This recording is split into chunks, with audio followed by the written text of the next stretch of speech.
नमस्कार, प्रमिला रेसिपी चॅनलमध्ये सर्वांचे स्वागत आहे। तर आज मी करत आहे केळीपासून शिरा चुलीवरती।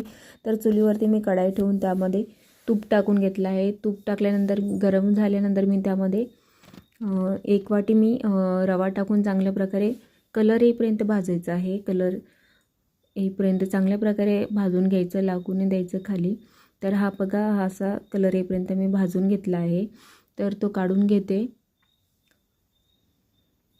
काढल्यानंतर परत मी थोडंसं तूप टाकून त्यामध्ये मी 5-6 बदाम, मनुका आणि इलायची मी बारीक करून घेते। बदाम पण बारीक करून घेतले होते मी। आणि नंतर दूध टाकून घेते आणि थोडंसं पाणी पण टाकते। पाणी टाकल्यानंतर 2 केळी मी अशा प्रकारे बारीक काप करून घेत आहे। असे काप करून बारीक पण केले तरी चालेल, ते होऊन जातात बारीक, पगळून जातात दुधामध्ये। नंतर त्यामध्ये मी साखर टाकून हलवून घेते। सर्व चांगले मिक्स झाल्यानंतर त्यामध्ये मी रवा टाकून हलवून घेते। सर्व चांगल्या प्रकारे मिक्स करून घेते। बघू शकता, असं हलवून घ्यायचं मस्त सगळं केळे पगळून जातात त्यामध्ये।